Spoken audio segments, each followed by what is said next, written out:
नमस्कार, मैं अनुराधा आप सभी का एक बार फिर से हार्दिक स्वागत करती हूँ। तो अभी तक जितने भी हमने प्रैक्टिस सेट कराए थे, उसमें लगभग 30 से 35 क्वेश्चन ही हम लाए थे। लेकिन आज के प्रैक्टिस सेट में आप लोगों को टोटल 100 इम्पोर्टेंट क्वेश्चन देखने को मिलेंगे, जिसमें आपका करंट अफेयर भी शामिल है। तो इसलिए आप लोग पूरा वीडियो को अंत तक देखिएगा और एग्ज़ाम आप लोगों के काफ़ी करीब है, 6 तारीख को एग्ज़ाम है, तो उम्मीद है आप लोग लगन से लगे होंगे परीक्षा की तैयारी में। तो उसी को देखते हुए कि एग्ज़ाम काफ़ी करीब आ गया है, तो अब इकट्ठा काफ़ी ज़्यादा क्वेश्चन आपके सामने आए और आप लोग अपनी तैयारियों को काफ़ी सलीके से देख सकें कि आपकी तैयारी कितनी है या फिर आपको अगर नहीं भी आ रहे हैं क्वेश्चन तो घबराना नहीं है।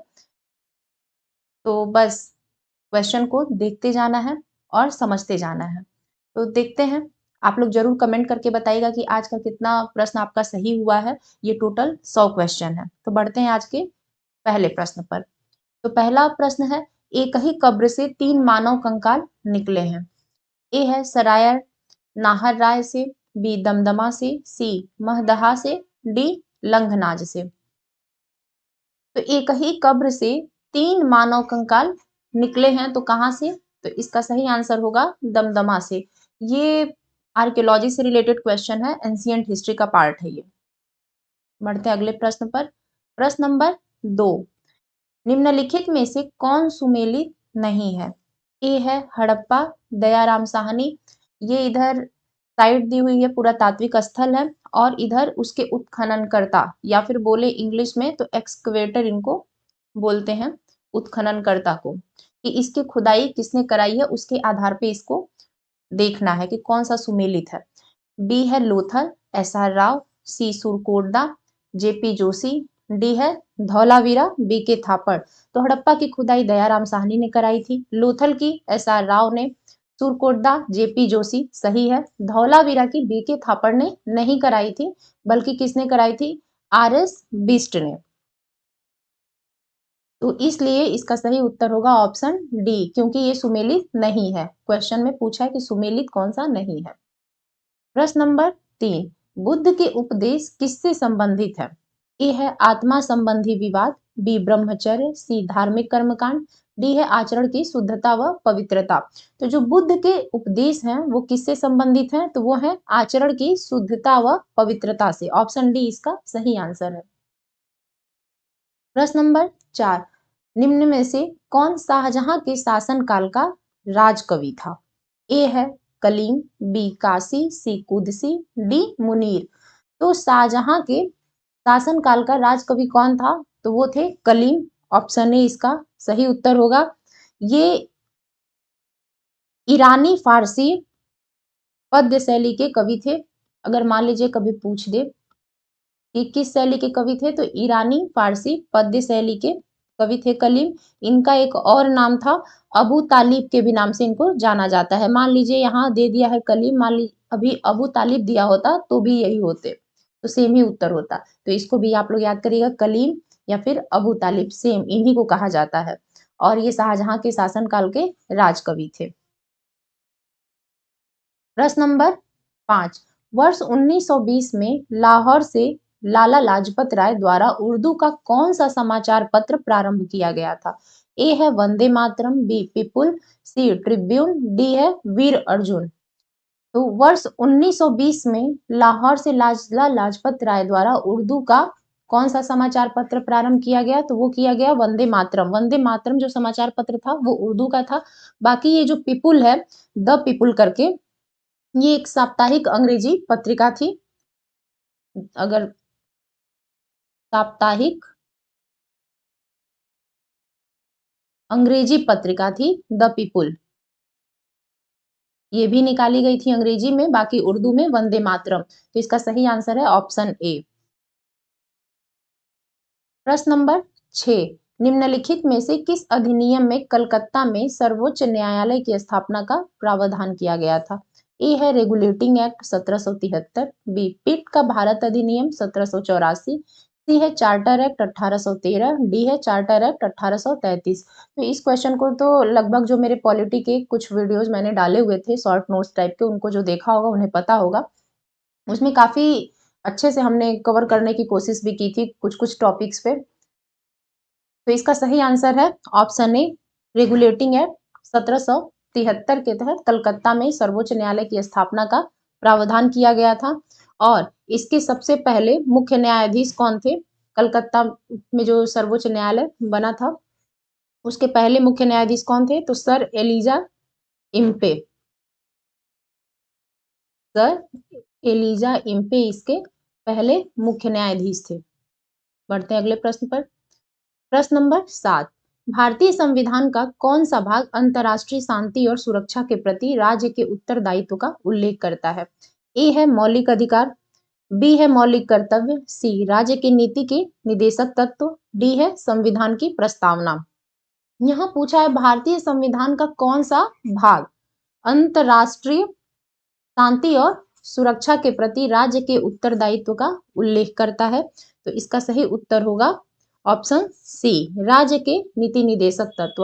और किस अनुच्छेद में इसका उल्लेख है? तो वो है आर्टिकल 51 के तहत। आर्टिकल अनुच्छेद 51 में इसका उल्लेख है कि जो राज्य के नीति निदेशक तत्व हैं वो अंतर्राष्ट्रीय शांति और सुरक्षा के प्रति राज्य के उत्तरदायित्व का उल्लेख करते हैं। प्रश्न नंबर 8 है, भारत के राष्ट्रपति पर महाभियोग चलाने के लिए कम से कम कितने दिन पूर्व की सूचना आवश्यक है? ए 7 दिन, बी 14 दिन, सी 21 दिन, डी 30 दिन। तो कितने दिन पूर्व की सूचना आवश्यक है इस पर महाभियोग चलाने के लिए? तो राष्ट्रपति पर महाभियोग चलाने के लिए तो कम से कम इसका सही उत्तर होगा 14 दिन की सूचना आवश्यक है। ऑप्शन बी इसका सही आंसर है। प्रश्न नंबर 9 है, विधान परिषद में मनोनीत सदस्यों की संख्या है?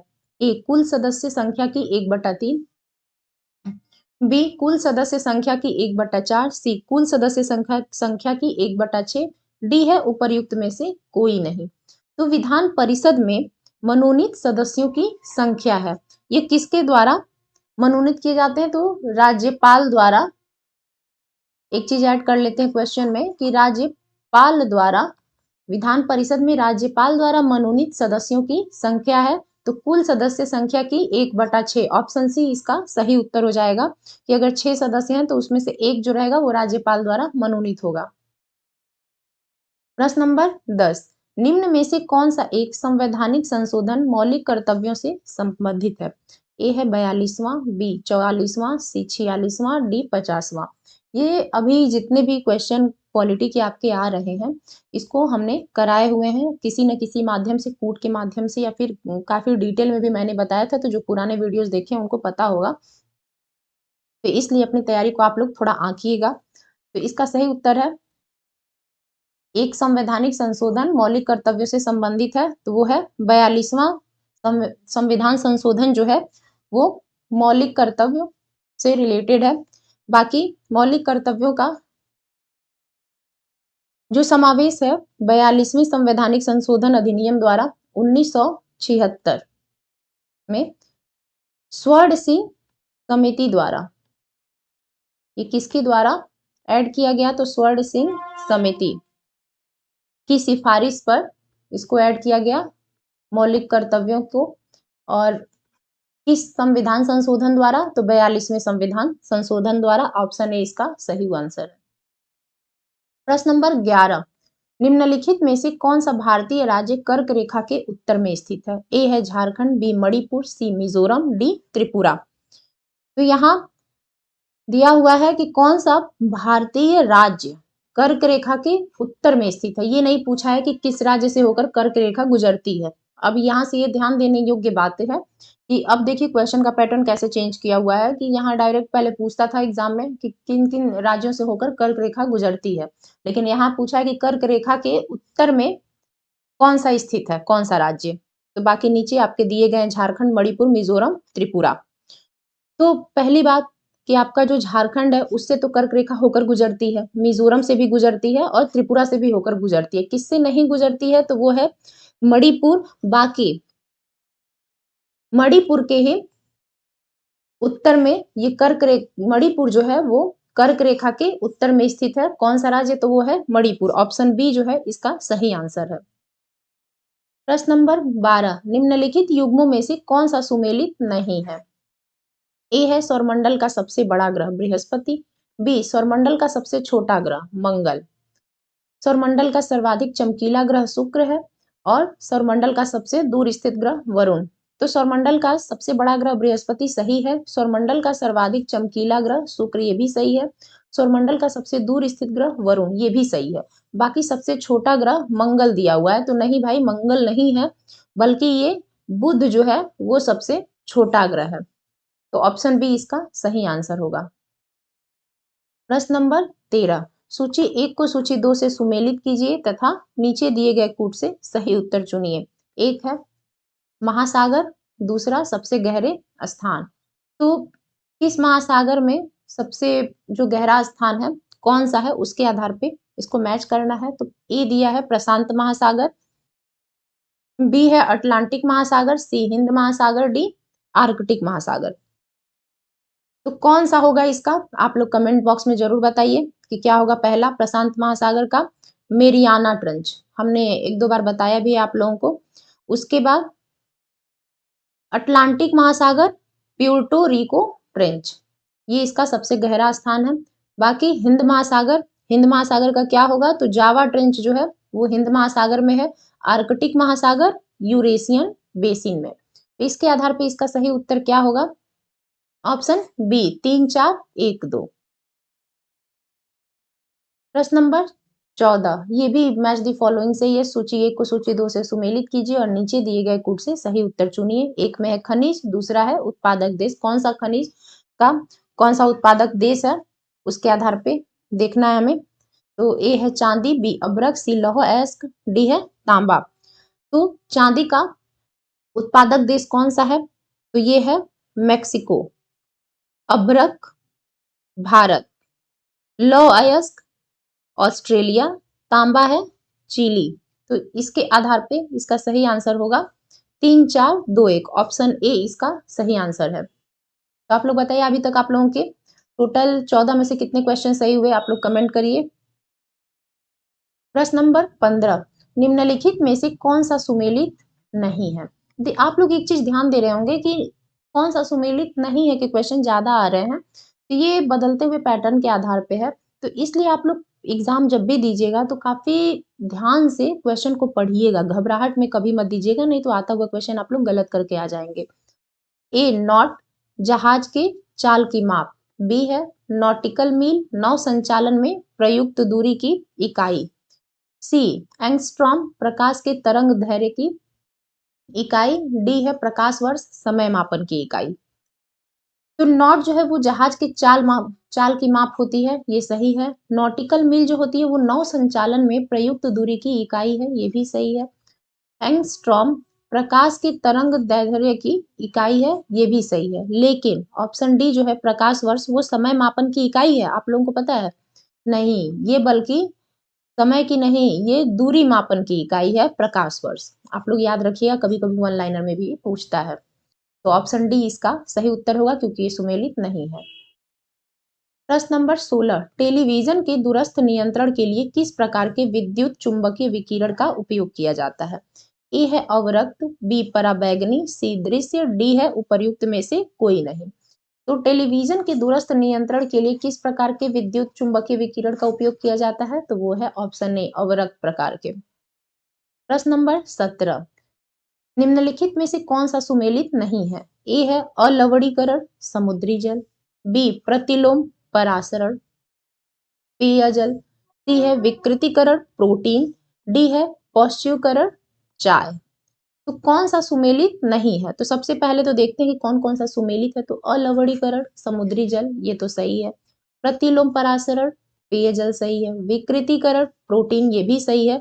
बाकी पाश्चुरीकरण, इसको इंग्लिश में पॉस्चराइजेशन भी बोलते हैं, हिंदी में पॉस्चरीकरण दिया हुआ है, और चाय ये गलत है। बल्कि ये चाय के लिए पॉस्चरीकरण की जो प्रक्रिया होती है वो नहीं यूज होती है। इसमें क्या होता है पॉस्चरीकरण में कि जो दूध होते हैं उसमें जो रोगजनक सूक्ष्म जीव होते हैं उसको सुरक्षित स्तर तक कम करके उसके जो प्रिजर्वेशन की क्षमता होती है उसको बढ़ाया जाता है कि वो ज्यादा दिन तक वो चले। जैसा कि आप लोग पैकेट वाले दूध को देखते हैं, तो उसका यहाँ पे दिया गया है, ये चाय के लिए यूज में नहीं आता। बल्कि यहाँ पे अगर दूध दिया होता तो ये सही उत्तर हो जाता। इसलिए ऑप्शन डी इसका सही आंसर होगा, ये सुमेलित नहीं है। प्रश्न नंबर 18, मीथेन गैस उत्पादन करने वाला क्षेत्र है। ए गेहूं का खेत, बी धान का खेत, सी कपास का खेत, डी मूंगफली का खेत। तो मीथेन गैस उत्पादन करने वाला क्षेत्र है कौन सा, तो वो है ऑप्शन बी धान का खेत, सही आंसर है इसका। इसके अलावा जो कोयले की खदानें हैं, आप लोग देखते होंगे कि कोयले की खदान और घरेलू पशु, जो घरेलू पशु होते हैं, ये दोनों वातावरण में मीथेन गैस का उत्पादन करने वाले मानवीय स्रोत हैं। अगर मान लीजिए कभी पूछ दे मानवीय स्रोत के बारे में कि मीथेन गैस का उत्पादन करने वाला मानवीय स्रोत कौन सा है, तो कोयले की खदानें और घरेलू पशु। इसके बाद प्राकृतिक स्रोत क्या है मीथेन गैस उत्पादन करने वाले का, नेचुरल रिसोर्स या फिर प्राकृतिक सोर्स पूछ दे स्रोत, तो इसमें आपका आ जाएगा आर्द्र भूमि, जिसको वेटलैंड इंग्लिश में बोलते हैं, आर्द्र भूमि और समुद्र, ये इसके प्राकृतिक स्रोत हैं मीथेन गैस उत्पादन करने के। तो उम्मीद है आपको समझ में आ गया होगा और याद भी रहेगा। और बाकी इस क्वेश्चन के अकॉर्डिंग धान का जो खेत है वो मीथेन गैस उत्पादन करने वाला क्षेत्र है। बढ़ते अगले प्रश्न पर। प्रश्न नंबर 19 है, निम्नलिखित में से कौन सा विषय जनसंख्या एवं मानव समुदाय के महत्वपूर्ण आंकड़ों के अध्ययन से संबंधित है। ए है पारिस्थितिक विज्ञान, बी अनुवांशिकी, सी जननांकिकी, डी है वायरस विज्ञान। इसका सही उत्तर होगा जननांकी या डेमोग्राफी, ऑप्शन सी इसका सही आंसर है। इसी को इंग्लिश में डेमोग्राफी भी बोलते हैं। प्रश्न नंबर 20, 71वें राष्ट्रीय फिल्म पुरस्कार 2025 में सर्वश्रेष्ठ अभिनेत्री का पुरस्कार किसे प्रदान किया गया। ये करंट से रिलेटेड क्वेश्चन है। ए उर्वशी, बी रानी मुखर्जी, सी जानकी बोडीवाला, डी ऐश्वर्या राय। तो यहाँ 71वें राष्ट्रीय फिल्म पुरस्कार 2025 से रिलेटेड ये क्वेश्चन है कि सर्वश्रेष्ठ अभिनेत्री का पुरस्कार किसे प्रदान किया गया। ये प्रदान किया गया रानी मुखर्जी को, ऑप्शन बी इसका सही उत्तर है। बाकी किसके लिए दिया गया, किस मूवी के लिए, तो मिसेज चटर्जी वर्सेस नॉर्वे के लिए। अगर मान लीजिए नाम पूछ दे तो आप लोग जान लीजिए बस, मिसेज चटर्जी वर्सेस नॉर्वे के लिए इनको सर्वश्रेष्ठ अभिनेत्री का अवार्ड दिया गया। प्रश्न नंबर 21, पारिस्थितिकी निम्नलिखित के बीच पारस्परिक संबंधों का अध्ययन है। ए जीव और वातावरण, बी मनुष्य और वन, सी मृदा और जल, डी पति और पत्नी। तो आप लोग बहुत इजी क्वेश्चन है, आप लोग तुरंत इसका जवाब दे सकते हैं। तो बताइए आप लोग इसका आंसर क्या होगा कि पारिस्थितिकी किसके बीच का पारस्परिक संबंधों का अध्ययन है, तो वो है जीव और वातावरण, ऑप्शन ए इसका सही उत्तर होगा।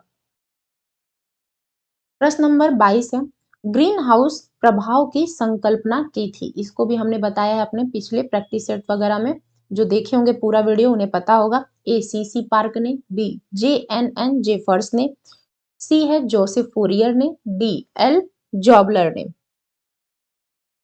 तो ग्रीन हाउस प्रभाव की संकल्पना किसने दी थी, तो वो दिए थे जोसेफ फोरियर ने, ऑप्शन सी इसका सही उत्तर होगा। प्रश्न नंबर 23 है, भारतीय अर्थव्यवस्था है।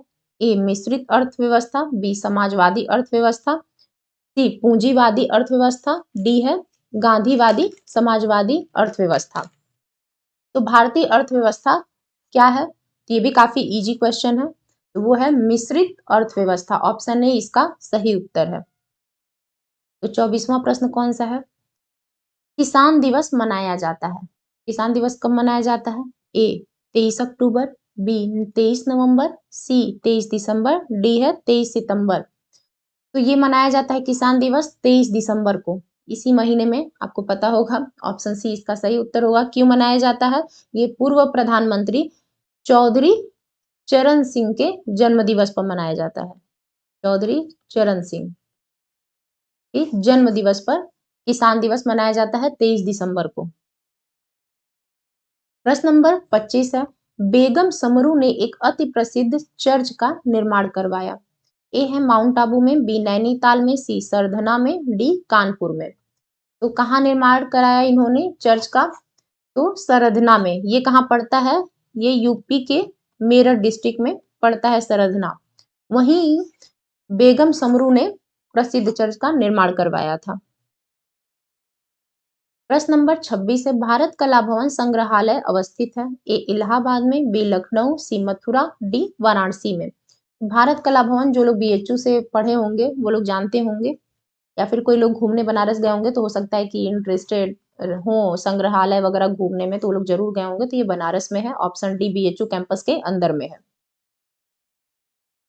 प्रश्न नंबर 27, 12 अगस्त 2025 को भारत की पहली एआई संचालित ड्रोन आधारित क्लाउड सीडिंग पायलट परियोजना कहाँ शुरू की गई? ए भोपाल, बी जयपुर, सी हैदराबाद, डी अहमदाबाद।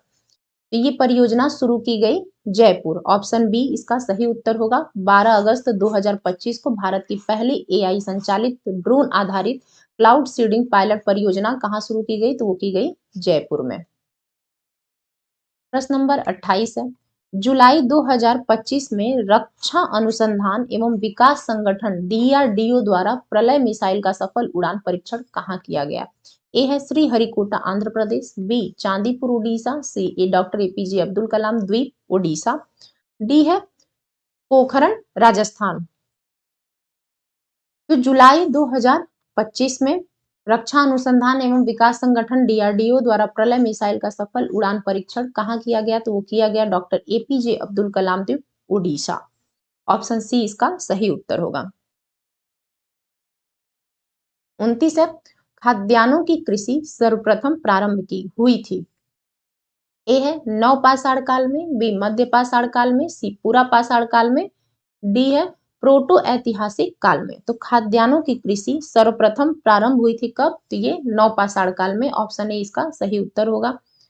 30वां है, बौद्ध संघ में भिक्षुणी के रूप में स्त्रियों के प्रवेश की अनुमति बुद्ध द्वारा दी गई थी, कहाँ? तो ए श्रावस्ती, बी वैशाली में राजगृह में, और डी है कुशीनगर में। तो बौद्ध संघ में भिक्षुणी के रूप में स्त्रियों के प्रवेश की अनुमति बुद्ध द्वारा कहाँ दी गई थी? तो वो दी गई थी वैशाली में, ऑप्शन बी इसका सही उत्तर है। 31, जहांगीर ने थॉमस रो को कहाँ मिलने का अवसर दिया था? ए आगरा, बी अजमेर, सी दिल्ली, डी है फतेहपुर सिकरी। तो जहांगीर ने थॉमस रो को कहाँ मिलने का अवसर दिया था? तो वो दिया था अजमेर में। सबसे पहले ये मिला कब था जहांगीर थॉमस रो से? तो 1616 ईस्वी में सबसे पहले थॉमस रो जो है वो जहांगीर से मिला था। इसके बाद 1619 ईस्वी में ये थॉमस रो जो है वो जहांगीर का फरमान लेकर इंग्लैंड वापस लौट गया था। तो उम्मीद है आप लोग याद रखेंगे कि 1616 ईस्वी में पहली बार मिला, 1619 ईस्वी में जो थॉमस रो है वो जहांगीर का फरमान लेकर इंग्लैंड लौट गया था। प्रश्न नंबर 32 है, निम्न में से किस स्थान पर भारत में प्रथम नगर निगम स्थापित किया गया था? ए है कलकत्ता, बी मद्रास, सी बॉम्बे, डी दिल्ली। तो किस स्थान पर भारत में प्रथम नगर निगम क्या स्थापित किया गया था या फिर स्थापना हुई थी? तो वो है मद्रास, ऑप्शन बी इसका सही आंसर है। 33वां प्रश्न, सूची 1 को सूची 2 से सुमेलित कीजिए तथा सूचियों के नीचे दिए गए कूट से सही उत्तर चुनिए। इधर दिया है समाचार पत्र और उसके संपादक कौन कौन लोग थे, उसके आधार पे हमें मैच करना है। देखते हैं इसका सही उत्तर क्या है। तो ए हिंदू हिंदू समाचार पत्र के संपादक कौन थे? तो वो थे जी सुब्रमण्यम अय्यर।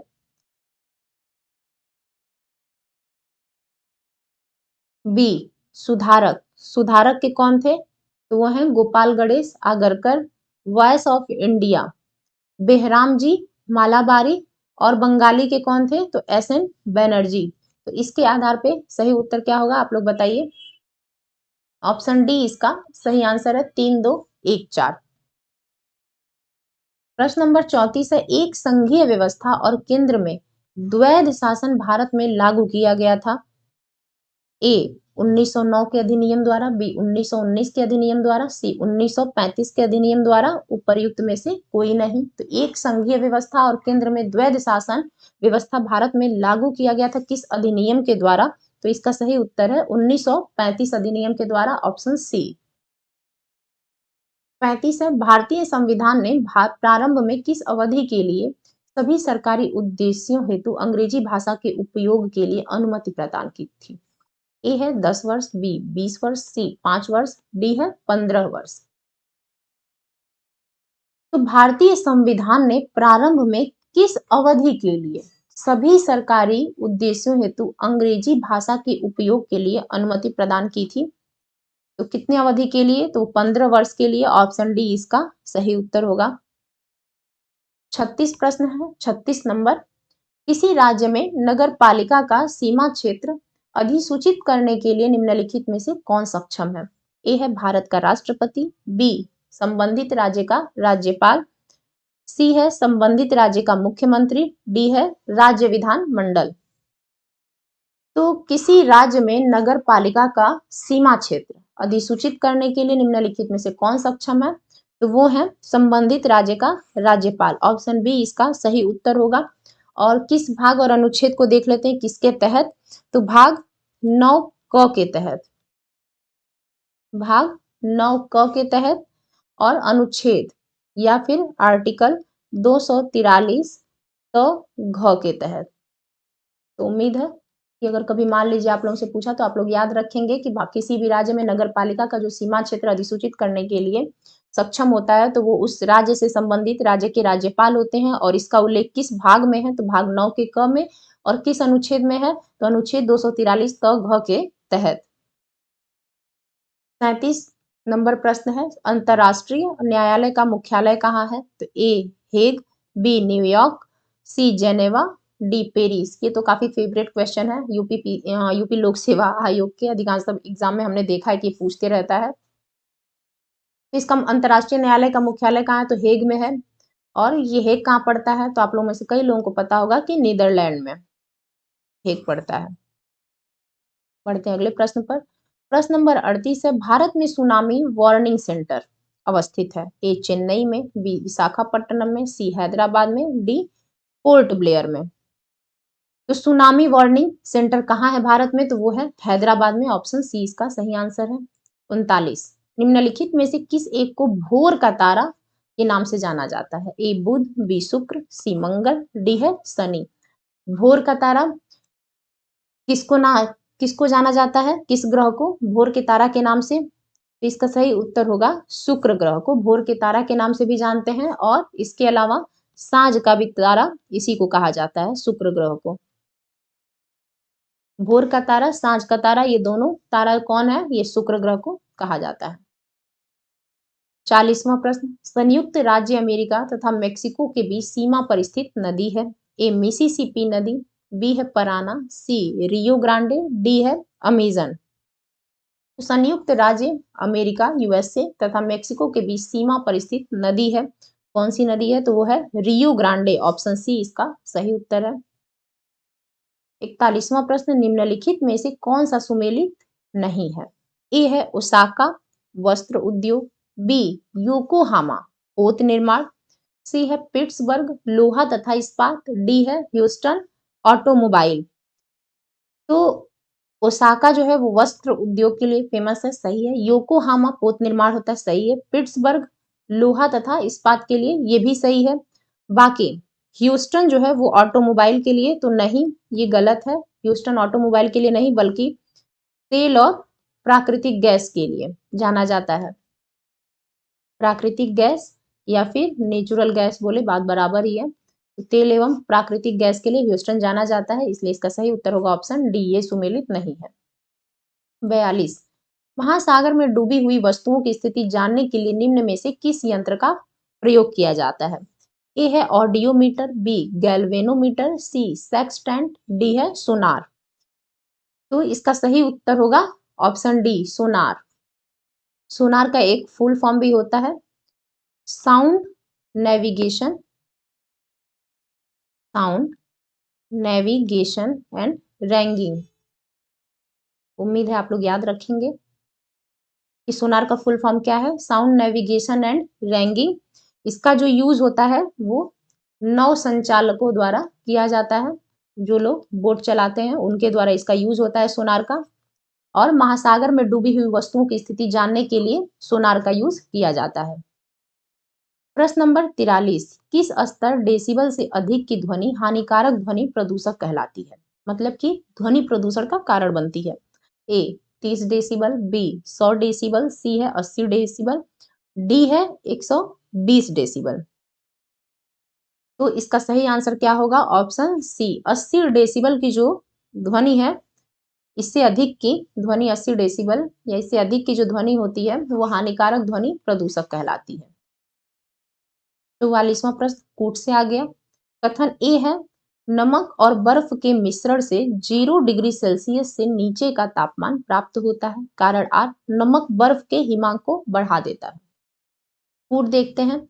ए और आर दोनों सही है और आर ए की सही स्पष्टीकरण है। बी है, ए और आर दोनों सही है किंतु आर ए का सही स्पष्टीकरण नहीं है। सी है, ए सही है किंतु आर गलत है। डी, ए गलत है परंतु आर सही है। अब कूट पर आते हैं। ये कथन दिया गया है कि नमक और बर्फ के मिश्रण से 0 डिग्री सेल्सियस से नीचे का जो तापमान है, नीचे का तापमान प्राप्त होता है और कारण आर दिया गया है कि नमक बर्फ के हिमांक को बढ़ा देता है। तो नहीं, ये गलत है बल्कि ये सही है। नमक और बर्फ के मिश्रण से 0 डिग्री सेल्सियस से नीचे का तापमान प्राप्त होता है, ये सही है। बल्कि नमक बर्फ के हिमांक को बढ़ा देता है तो नहीं, बल्कि ये घटाता है।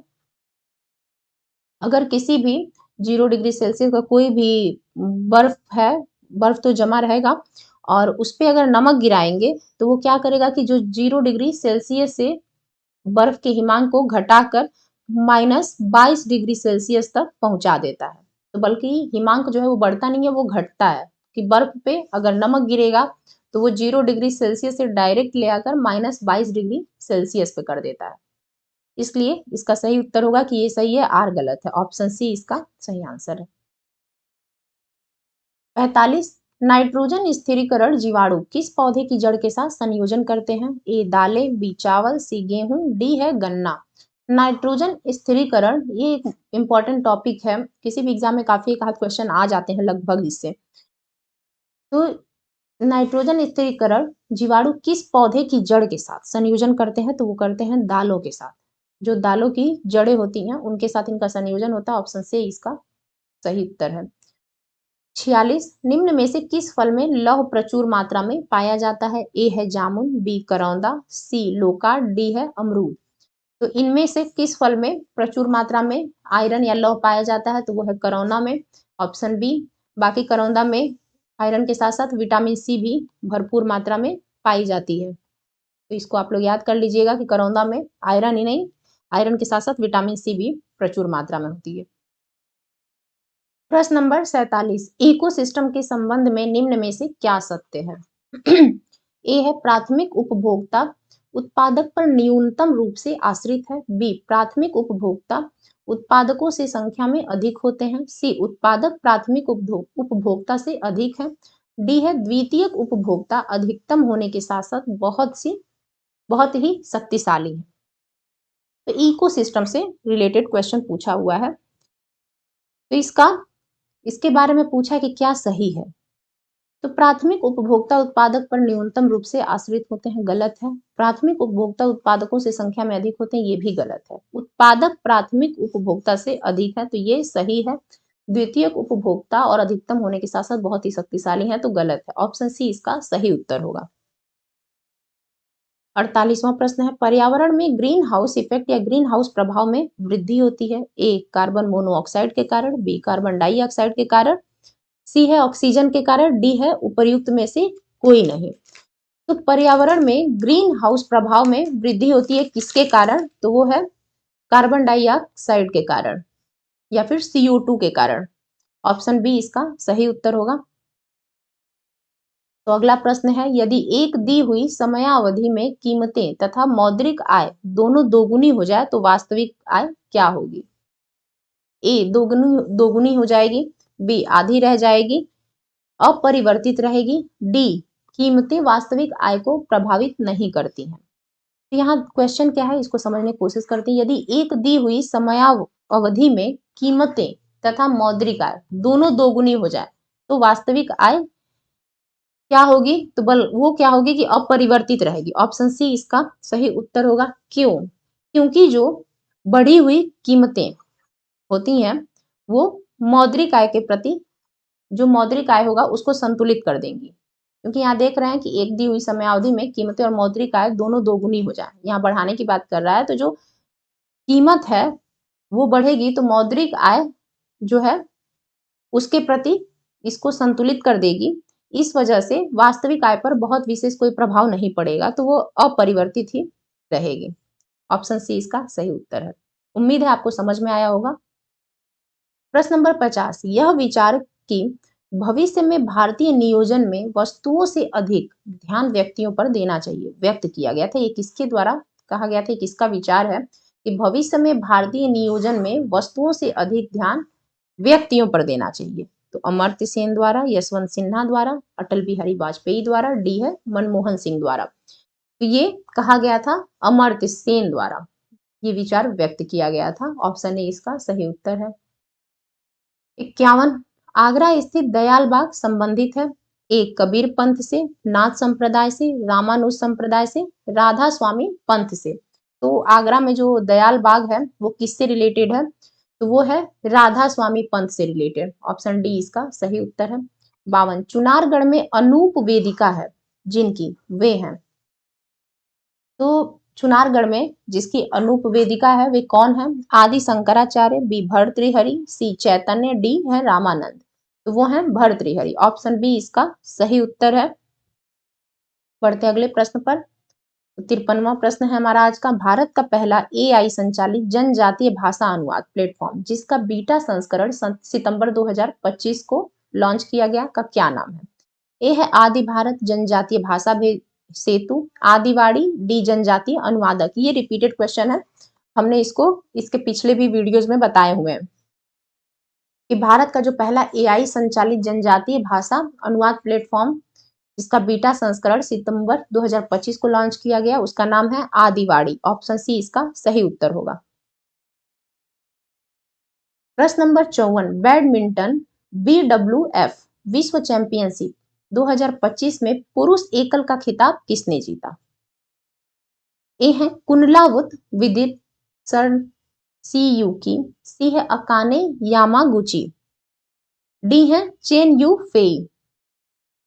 तो बैडमिंटन BWF विश्व चैंपियनशिप 2025 में पुरुष एकल का खिताब किसने जीता? तो वो जीते सीयूकी। ऑप्शन बी इसका सही आंसर होगा। ये सीयूकी जो है वो कहाँ के हैं? तो वो है चाइना या चीन के। और इन्होंने किसको हराया? तो ये जो है कुनलावुत विदित सर्ण, ये है कहाँ के? ये है थाईलैंड के। इन्हीं को फाइनल में हरा के इन्होंने थाईलैंड, कुनलावुत विदितसर्न जो है वो कहाँ से है? तो थाईलैंड में। फाइनल में सीयूकी ने किसको हराया था? तो इन्हीं को, कुनलावुत को हराया था और ये खिताब जीते थे। बाकी अकाने यामागुची कौन है? तो ये इसी BWF विश्व चैंपियनशिप जो है वो 2025 में यहाँ पुरुष एकल का दिया है, तो ये महिला एकल का खिताब जीती थी कौन? Akane Yamaguchi. और इसके अलावा ये रहने वाली कहाँ की हैं अकाने यामागुची? तो वो रहने वाली हैं जापान की। उम्मीद है आपको समझ में आ गया होगा। प्रश्न नंबर 55 है, अगस्त 2025 में खाद्य एवं शांति के लिए पहला TWAS MS स्वामीनाथन पुरस्कार 2025 किसे प्रदान किया गया? A doctor MS Swaminathan, B doctor Adenle, C Narendra Modi, D है कैलाश सत्यार्थी। तो अगस्त 2025 में खाद्य एवं शांति के लिए पहला TWS MS स्वामीनाथन पुरस्कार 2025 किसे दिया गया? तो वो दिया गया MS स्वामीनाथन। ऑप्शन ए इसका सही आंसर है। 56, मानव द्वारा सर्वप्रथम प्रयुक्त अनाज था चना, चावल, जौ, बाजरा। तो मानव द्वारा सबसे पहले प्राचीन समय में प्रयुक्त अनाज कौन सा था? तो वो था जौ। ऑप्शन सी इसका सही आंसर है। 57, त्रिपिटक क्या है? गांधी जी के 3 बंदर, ब्रह्मा विष्णु महेश, महावीर के 3 नगीने, बुद्ध के उपदेश का संग्रह। तो आप लोगों को पता होगा, ये हिस्ट्री से रिलेटेड क्वेश्चन है। त्रिपिटक जो है वो बौद्ध उपदेशों के संग्रह हैं। तो ऑप्शन डी इसका सही उत्तर होगा। कौन कौन से त्रिपिटक है इसको भी जान लेते हैं। सुत्त पिटक, विनय पिटक, अभिधम पिटक, ये तीनों अभिधम पिटक। तो इन्हीं को त्रिपिटक कहा जाता है और इसमें क्या है तो बुद्ध के उपदेशों का संग्रह है। तो देखते हैं सुत्त पिटक में क्या है, तो इसमें धार्मिक सिद्धांत है। मान लीजिए कभी आपसे फूट या वन लाइनर में पूछ दिया तो आप लोगों को याद रहेगा अगर वीडियो देखे रहेंगे तो। बाकी विनय पिटक में क्या है तो संघ संबंधी जितने भी नियम कानून थे वो सब नियम कानून जितने भी थे वो सब विनय पिटक के अंतर आते हैं। और अभिधम पिटक में क्या है तो इसमें जितने भी दार्शनिक सिद्धांत थे वो सभी अभिधम पिटक में आते हैं। उम्मीद है आप लोगों को अगर याद होगा तो रिवाइज हो जाएगा और जो लोग पहली बार जान रहे हैं उनके भी दिमाग में थोड़ी थोड़ी बातें रह जाएंगी। प्रश्न नंबर 58 है जजिया जिसके किसके शासन काल में पुनः लगाया गया था। तो ये जजिया क्या है तो ये एक प्रकार का कर था। ये किसके शासन काल में पुनः लगाया गया था, यहाँ पहली बार नहीं पूछा है तो कि दोबारा लगाया गया था। तो यहाँ और अकबर है, औरंगजेब, सी जहांगीर, डी है हुमायूं। तो जजिया कर जो था उसको अकबर ने समाप्त किया था। फिर अकबर के बाद कौन लगा दिया तो 1679 ईस्वी में। अकबर के बाद 1679 ईस्वी में औरंगजेब ने फिर से क्या किया जजिया कर लगा दिया। तो इसका सही आंसर होगा ऑप्शन बी। 59वां क्वेश्चन अंग्रेजों के विरुद्ध बनारस विद्रोह का नेतृत्व किसने किया था। ए है सुजाउद्दौला, बी आसफ फौदुल्ला, सी है राजा चेत सिंह, डी है राजा महिब नारायण सिंह।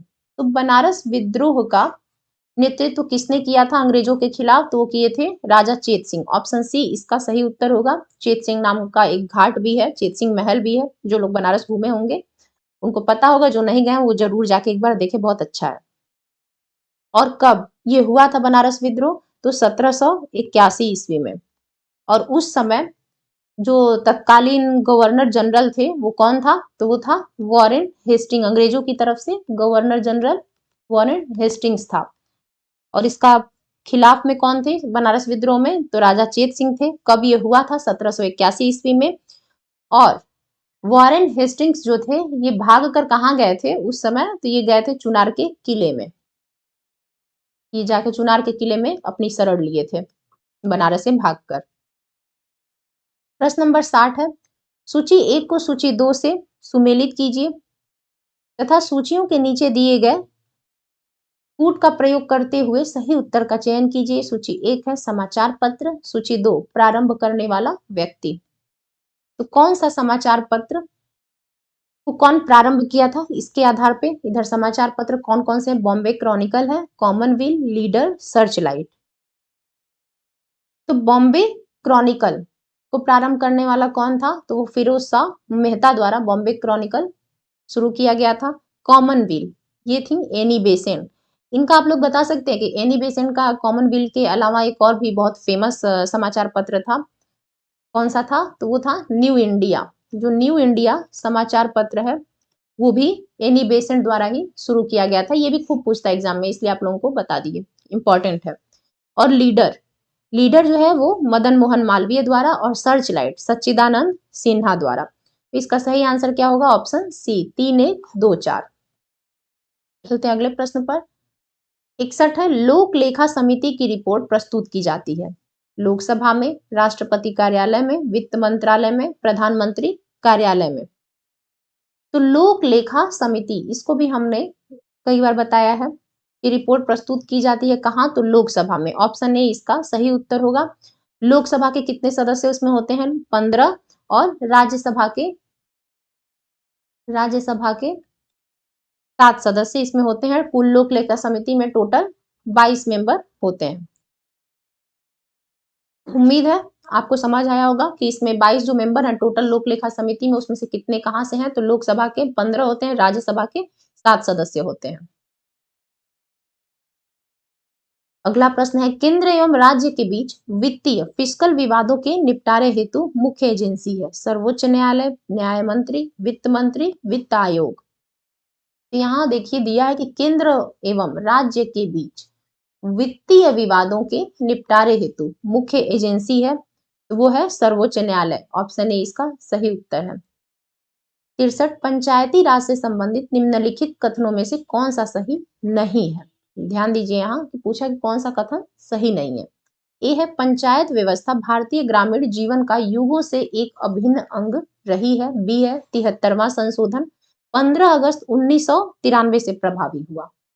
सी यह एक त्रिस्तरीय जैविकीय रूप से जुड़ी संरचना है। डी है भारतीय संविधान का अनुच्छेद 243 जी उसके महत्व को बढ़ाता है। तो पंचायती राज से रिलेटेड ये क्वेश्चन है।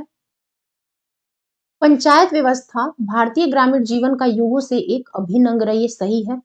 73वां संशोधन 15 अगस्त 1993 से प्रभावी हुआ, तो नहीं, ये गलत है।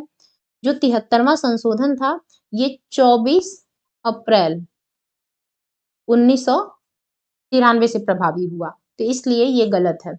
बाकी यह एक त्रिस्तरीय जैविकीय रूप से जुड़ी संरचना सही है। भारतीय संविधान का अनुच्छेद 243 जी उसके महत्व को बढ़ाता है, ये भी सही है। तो उम्मीद है आप लोग इसको याद रखेंगे। ऑप्शन बी इसका सही उत्तर होगा, क्योंकि ये कथन सही नहीं है पंचायती राज से रिलेटेड। भारतीय मानक समय की यामयुत्तर नहीं गुजरती है। ए है आंध्र प्रदेश से, बी छत्तीसगढ़ महाराष्ट्र से, डी है उत्तर प्रदेश से। भारतीय मानक समय की जो यामयुत्तर नहीं गुजरती है, तो वो किससे नहीं गुजरती है? तो महाराष्ट्र से। ऑप्शन सी इसका सही आंसर है। 65 काली मिट्टी निम्नलिखित में से किस नाम से जानी जाती है? भांगड़, खादर, भूर, रेगुर। तो काली मिट्टी का कई नाम है, तो इसको लोकल भाषा में स्थानीय रूप से या फिर लोकल लैंग्वेज में इसको रेगुर भी कहा जाता है, या फिर इसके अलावा इसको कपास मिट्टी भी कहा जाता है, काली मिट्टी को। और कपास मिट्टी के साथ साथ इसको एक और नाम है, इसको उष्णकटिबंधीय चेनोरजेम, चेनोरजेम भी इसका नाम है, एक अन्य नाम। तो अगर मान लीजिए कभी पूछ दिया कि चेनोरजेम क्या है, तो काली मिट्टी का ही एक अन्य नाम चेनोरजेम भी है, कपास मिट्टी भी कहा जाता है, रेगुर भी कहा जाता है इसको।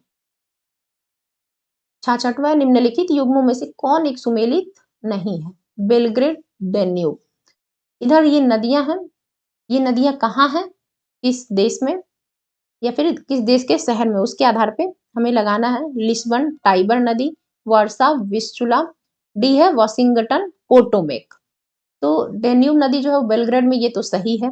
लिस्बन, टाइबर नदी नहीं, टाइबर नदी जो है वो लिस्बन में नहीं है, ये गलत है।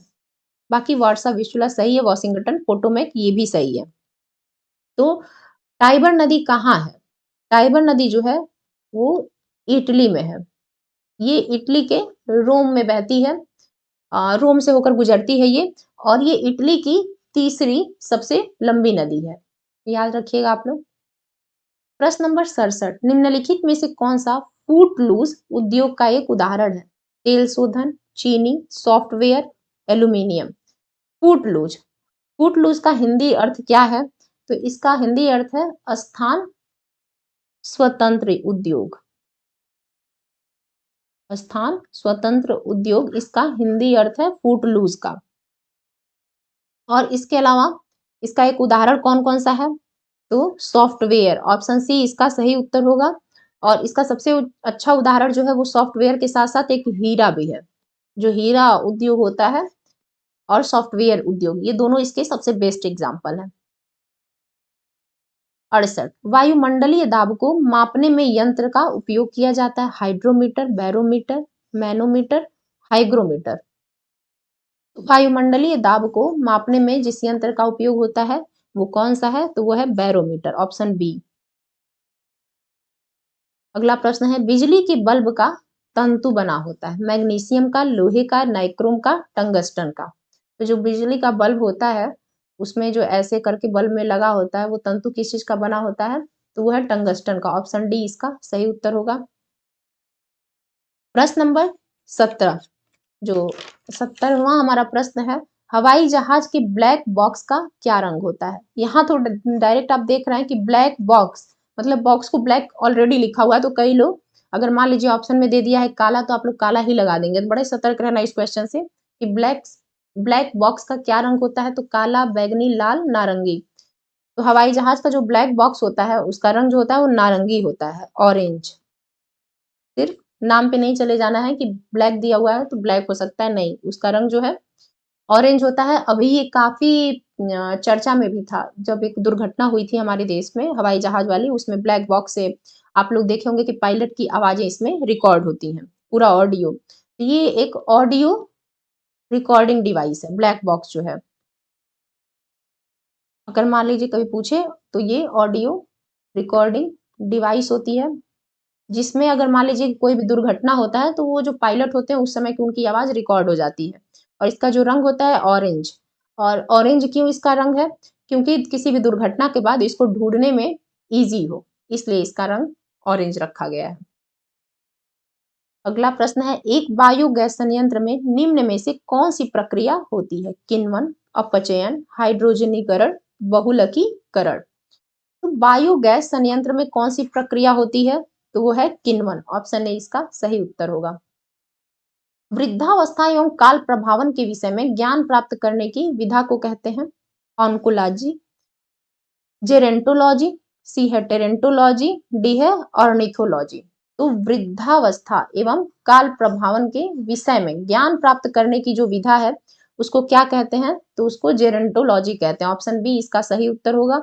ऑन्कोलॉजी क्या है? तो ये है कैंसर से जो रिलेटेड ट्यूमर होते हैं उसका अध्ययन होता है। कैंसर से रिलेटेड ट्यूमर का अध्ययन ऑन्कोलॉजी के तहत होता है। टेरेंटोलॉजी क्या है? तो जो शारीरिक विकास में आने वाली असमानताएं हैं, शारीरिक विकास में, ये आप लोग ध्यान रखेंगे कि असमानताएं किस चीज में? तो शारीरिक विकास में आने वाली जो असमानताएं होती हैं, जो उनका अध्ययन या स्टडी होता है, वो टेरेंटोलॉजी उसको कहते हैं। ऑर्निथोलॉजी, इसके तहत पक्षियों का अध्ययन किया जाता है। तो कभी पूछा पक्षियों का अध्ययन किसके थ्रू होता है? तो वो है ऑर्निथोलॉजी। अगले प्रश्न पर 73वां प्रश्न है, निम्नलिखित में से किस कार्य से पारिस्थितिक संतुलन बिगड़ता है? लकड़ी काटना, सामाजिक वानिकी, वन महोत्सव, वनारोपण।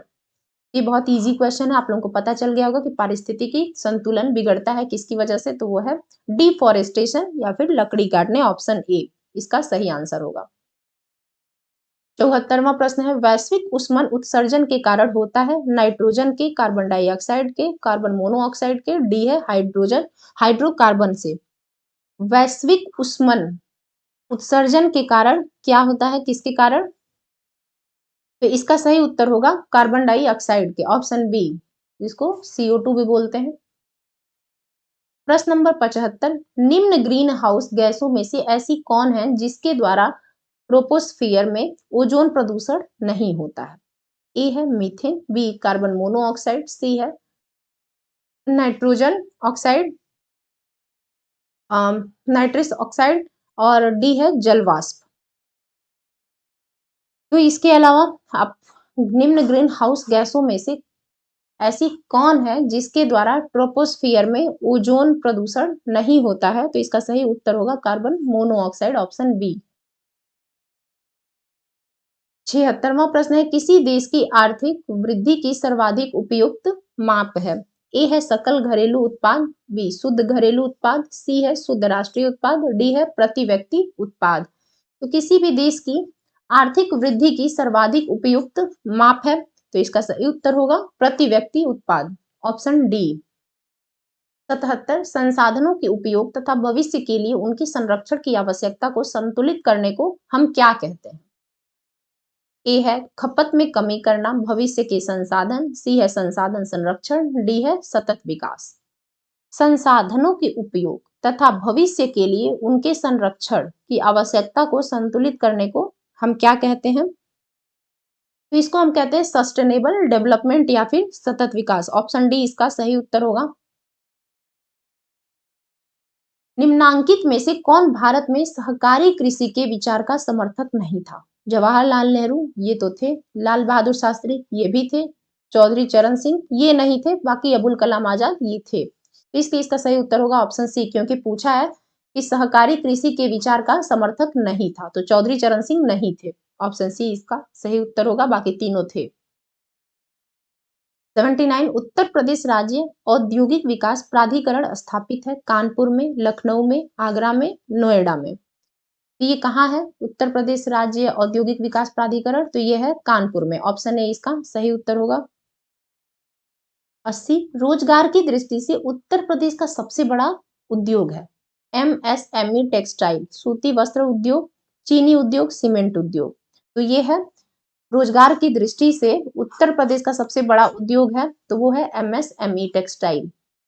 बाकी अगर कृषि को भी मिला लिया जाए, कृषि तो सबसे बड़ा मतलब रोजगार देने का साधन है। उसके बाद कृषि के बाद जो रोजगार की दृष्टि से सबसे महत्वपूर्ण है, सबसे बड़ा उद्योग वो है एमएसएमई टेक्सटाइल यूपी का। ऑप्शन ए इसका सही उत्तर होगा। 81 है 4 से 14 सितंबर 2025 के मध्य 22वां राष्ट्रीय पुस्तक मेला 2025 कहाँ आयोजित किया गया।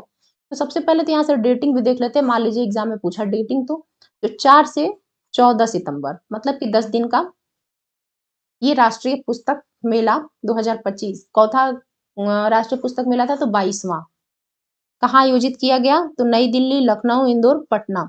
ये लखनऊ में आयोजित किया गया था और इसका शिलान्यास, इसका उद्घाटन कौन किया था, तो आनंदीबेन पटेल, आप लोग जानते होंगे। इसके अलावा इसका उद्देश्य क्या था, किस उद्देश्य से ये मेला लगाया गया था, इस मेले का आयोजन हुआ था, तो वो पठन संस्कृति को बढ़ावा देने के लिए, पठन संस्कृति को बढ़ावा देने के लिए इसका आयोजन किया गया था। इसके अलावा पाठकों को नई पुस्तकों से जोड़ने के लिए, ये तो इसका पाठकों को नई पुस्तक से जोड़ने के लिए इसका उद्देश्य था, इस राष्ट्रीय पुस्तक मेले का। इसके अलावा इसका विषय क्या था, जो इस वर्ष 2025 में ये मेला लगा था लखनऊ में, इसका विषय क्या था, तो विजन 2047, विजन 2047 विकसित भारत विकसित राज्य इसका विषय था। उम्मीद है विकसित भारत विकसित राज्य, उम्मीद है आप लोग याद रखेंगे इसको, काफी इंपॉर्टेंट है, तो आप लोग ध्यान जरूर रखिएगा इस क्वेश्चन को।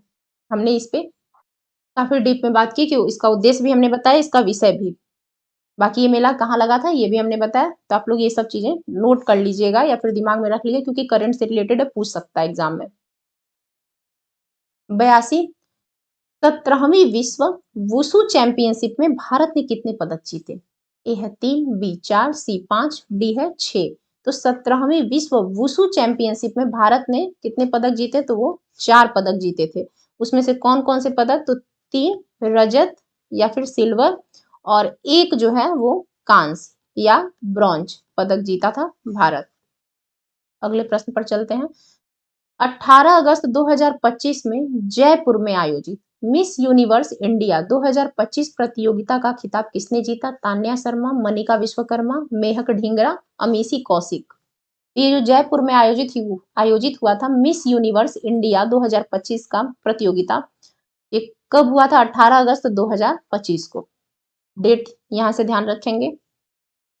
बाकी कौन ये खिताब जीता था, तो वो थी राजस्थान की मनिका विश्वकर्मा। मनिका विश्वकर्मा ऑप्शन बी इसका सही उत्तर होगा। ये कहाँ की थी, ये थी राजस्थान की रहने वाली।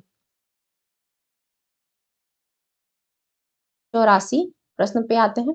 सूची 1 को सूची 2 से सुमेलित कीजिए, नीचे दिए गए कूट की सहायता से सही उत्तर चुनिए। एक है इधर वेद दिए हैं, वेदों में क्या है उसके आधार पे हमें मैच करना है सूची 2 में।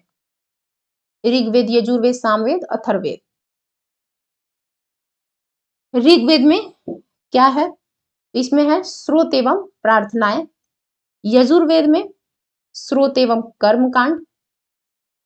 सामवेद ये संगीतमय स्रोत। अथर्ववेद तंत्र मंत्र एवं वशीकरण। तो इसका सही आंसर क्या होगा 84 का, आप लोग बताइए। तो ऑप्शन ए 4 2 1 3।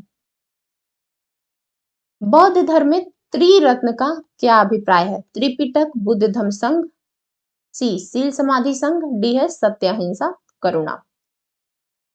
तो त्रिरत्न, अभी तक हम क्या इसके पिछले वाले क्वेश्चन में देखे थे कि त्रिपिटक के बारे में देखे थे। इसमें अंतर आप लोग समझ जाइएगा, वो त्रिपिटक था जिसमें सुत पिटक, विनय पिटक, अभिधम पिटक थे। बाकी यहाँ पूछा है कि त्रिरत्न का क्या अभिप्राय है, तो ये बुद्ध धम्म और संघ, ऑप्शन बी इसका सही उत्तर हुआ कि त्रिरत्न बौद्ध धर्म में कौन कौन से हैं, तो बुद्ध धम्म संघ है।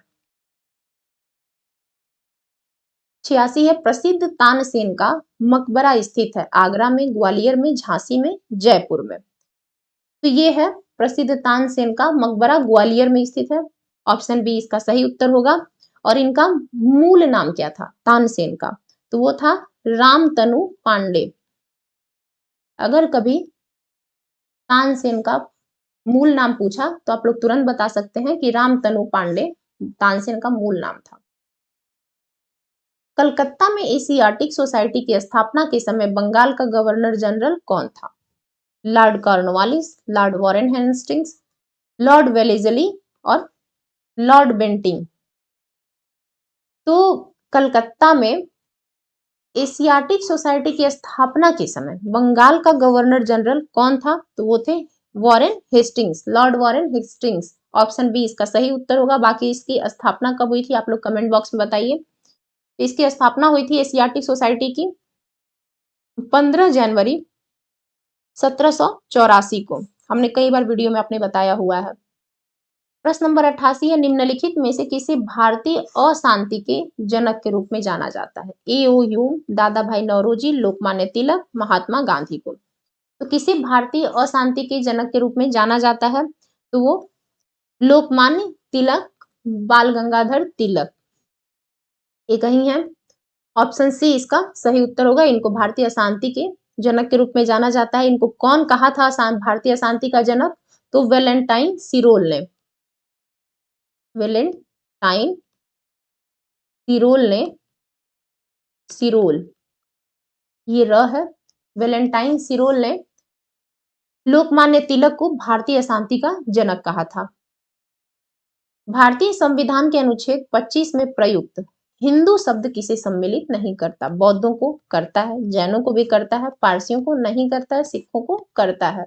इसलिए ऑप्शन सी इसका सही उत्तर होगा कि जो भारतीय संविधान के अनुच्छेद 25 में प्रयुक्त हिंदू शब्द है वो किसे सम्मिलित नहीं करता है? तो वो है पारसियों को। ऑप्शन सी इसका सही उत्तर होगा। निम्नलिखित में से राष्ट्रपति किसकी नियुक्ति करता है? भारत का महान्यायवादी, नियंत्रक एवं महालेखा परीक्षक, एक राज्य का राज्यपाल, डी है उपर्युक्त सभी। तो जो राष्ट्रपति है वो सभी की नियुक्ति करता है। भारत का न्यायवादी, नियंत्रक एवं महालेखा परीक्षक, राज्य का राज्यपाल, तीनों की नियुक्ति करता है। तो उपर्युक्त सभी इसका सही उत्तर होगा। बाकी महान्यायवादी जो भारत का होता है वो किस आर्टिकल के तहत राष्ट्रपति उसकी नियुक्ति करता है? तो अनुच्छेद 76 के अनुसार। नियंत्रक एवं महालेखा परीक्षक का जो नियुक्ति करता है राष्ट्रपति वो किस आर्टिकल के तहत? तो आर्टिकल 148। एक राज्य का राज्यपाल की जो नियुक्ति होती है वो किस आर्टिकल के तहत राष्ट्रपति करते हैं? तो वो आर्टिकल 155 के तहत। उम्मीद है आपको समझ में आ गया होगा। 91 प्रश्न है हमारा, निम्नलिखित में से कौन सा आधिकारिक दस्तावेज भारत से संबंधित है? ए है हरित पत्र, बी है श्वेत पत्र, सी पीत पुस्तिका, डी है नीली पुस्तिका। तो कौन सा आधिकारिक दस्तावेज भारत से रिलेटेड है? तो वो है श्वेत पत्र या फिर व्हाइट पेज जिसको बोलते हैं। ऑप्शन बी इसका सही उत्तर होगा। 92 है, निम्नलिखित देशांतरों में कौन सा भारत की प्रामाणिक मध्याह्न रेखा कहलाता है? यह 87 डिग्री 30 मिनट पूर्वी, 85 डिग्री 30 मिनट पूर्वी, 84 डिग्री 30 मिनट पूर्वी, 82 डिग्री 30 मिनट पूर्वी। यह पूछा कि देशांतरों में भारत की प्रामाणिक मध्याह्न रेखा कहलाता है कौन सा? तो वो है 82 डिग्री 30 मिनट पूर्वी। ये कहाँ से होकर गुजरती है? तो ये मिर्जापुर से होकर गुजरती है। इसका जो एग्जैक्ट लोकेशन है वो इलाहाबाद के निकट है। जो आधुनिक प्रयागराज है उसी से नजदीक में ही है इसका जो ओरिजिनल एकदम निकट स्थित है ये। बाकी ऐसे ही मिर्जापुर से होकर गुजरती है। 93 है, नरौरा बुलंदशहर परमाणु विद्युत केंद्र की वाणिज्यिक संचालन तिथि है 1990, 91, 85, 1985 से 86, 1994, 1995, 1991 से 1992। या नरौरा बुलंदशहर परमाणु विद्युत केंद्र की वाणिज्यिक संचालन की तिथि के बारे में पूछ रहा है। इसका सही उत्तर होगा ऑप्शन डी 1991 एवं 1992। 94, निम्नलिखित में से कौन विश्व का सबसे ऊंचा ज्वालामुखी पर्वत है?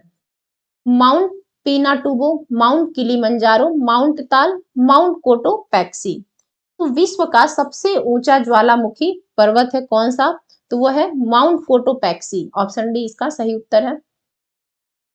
प्रश्न नंबर 95 है, निम्न युग्मों में से कौन एक सुमेलित नहीं है? बेलग्रेड डेन्यूब सही है। आप लोगों को तो ये क्वेश्चन हमने कराया भी था, फिर से रिपीट हो गया है। लिस्बन टाइबर, वारसा विस्चूला, वॉशिंगटन पोटोमैक, तो ये दोनों सही हैं। आप लोगों को तो पता ही होगा इसका आंसर, कि इसका सही उत्तर होगा ऑप्शन बी, जो लिस्बन है। टाइबर नदी जो है वो लिस्बन में नहीं है, बल्कि ये इटली की राजधानी जो रोम है वहां से होकर गुजरती है ये। अगर कभी पूछे कि इटली की राजधानी तो रोम ये वहां है। और लिस्बन, लिस्बन जो है ये पुर्तगाल की राजधानी है। पुर्तगाल की राजधानी कहाँ है? तो वो है लिस्बन। और जो लिस्बन है ये लिस्बन ये किस नदी के किनारे है? तो ये है टैगस रिवर है, टैगस नदी के किनारे। तो आप लोग इसमें डिफरेंस करना ध्यान दीजिएगा थोड़ा, कि ये है टाइबर।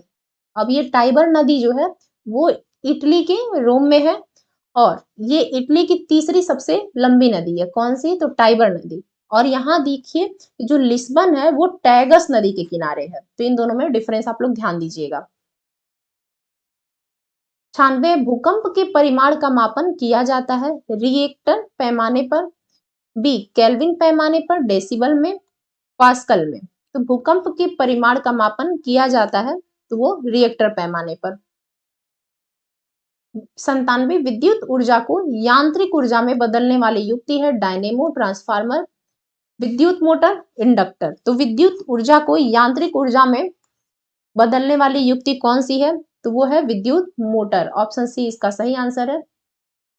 98 निम्नलिखित सिद्धांत पर रॉकेट कार्य करता है? अवोगाद्रो अवधारणा, ऊर्जा संरक्षक, संवेग संरक्षण, बर्नौली सिद्धांत। तो किस सिद्धांत पर जो रॉकेट है वो कार्य करता है? तो वो करता है संवेग संरक्षण पर। ऑप्शन सी इसका सही उत्तर है। 99 अस्थियों का अध्ययन विज्ञान की किस शाखा के अंतर्गत किया जाता है? तो जो अस्थियों का या फिर हड्डियों का जो अध्ययन होता है विज्ञान की किस शाखा के अंतर्गत किया जाता है? तो ऑप्शन में देखते हैं, ऑस्टियोलॉजी है, ओरोलॉजी, सेरोलॉजी, जियोलॉजी। तो अस्थियों का अध्ययन जो होता है वो है ऑस्टियोलॉजी के तहत। जो विज्ञान की शाखा है ऑस्टियोलॉजी, इसके थ्रू हड्डियों का या फिर बोन्स का स्टडी होता है। ओरोलॉजी में क्या है? तो ओरोलॉजी में पर्वतों का अध्ययन किया जाता है। सेरोलॉजी में जो ब्लड सीरम या फिर रुधिर सीरम जो होते हैं, रुधिर में जो सीरम होते हैं उनका अध्ययन सेरोलॉजी के थ्रू किया जाता है। और जियोलॉजी में जो पृथ्वी की आंतरिक संरचना होती है, पृथ्वी की आंतरिक संरचना का अध्ययन जियोलॉजी के थ्रू किया जाता है। उम्मीद है आपको समझ आया होगा और याद भी हो गया होगा कि किसके थ्रू किसका अध्ययन किया जाता है। काफी इंपॉर्टेंट है। 100वां प्रश्न है, एक वयस्क मानव शरीर में जल प्रतिशत होता है लगभग 10%, 30%, 65%, 75%। यहाँ देखिए एक वयस्क मानव शरीर के बारे में पूछा है कि उसमें जल का प्रतिशत कितना होता है? तो लगभग जो है वो 60 से 65% वयस्क मानव शरीर में होता है। ऑप्शन सी इसका सही उत्तर होगा। 60 से 65% जो है वो एक वयस्क मानव शरीर में। बाकी जो नवजात बच्चे होते हैं उनमें कितना होता है? तो उनके भार का, जो नवजात बच्चे हैं उनके भार का लगभग 75% उनके शरीर में जल होता है नवजात बच्चों में। इसके बाद जो वयस्क स्त्री होती है उसमें कितना होता है? तो उनके भार का लगभग 55 से 60% जल होता है। तो इस तरीके से आप लोगों का तीनों क्लियर हो गया होगा कि वयस्क मानव शरीर में जल प्रतिशत कितना होता है, बच्चे में कितना होता है और वयस्क स्त्री में। तो आज का हमारा यह आखिरी प्रश्न था और इसी के साथ हमारा जो 100 प्रश्न थे वो पूरे कंप्लीट हुए। और उम्मीद है हमें आप अंत तक हमारा पूरा वीडियो लेक्चर देखे होंगे। और इसी के साथ साथ आप लोग जरूर कमेंट करिएगा कि आपके कितने प्रश्न इसमें से सही हो रहे हैं और आप लोगों को प्रश्न इजी लगे या टफ। हमने काफी कोशिश की है कि आप लोगों के एकदम एग्जाम के पैटर्न पे ही क्वेश्चन को लाया जाए। तो आप लोग ऐसे ही पूरे वीडियो को देखकर कमेंट जरूर करिएगा और रिवीजन करते रहिए जितना भी आपके पास समय है, क्योंकि अब एग्जाम ज्यादा दूर नहीं है, 3 से 4 दिन एग्जाम है बस। तो बस चैनल से जुड़े रहिए, चैनल को शेयर कीजिए, सब्सक्राइब कीजिए, कमेंट कीजिए। मिलते हैं अगले वीडियो में एक नए प्रैक्टिस सेट के साथ, एक नए एनर्जी के साथ। तब तक के लिए नमस्कार।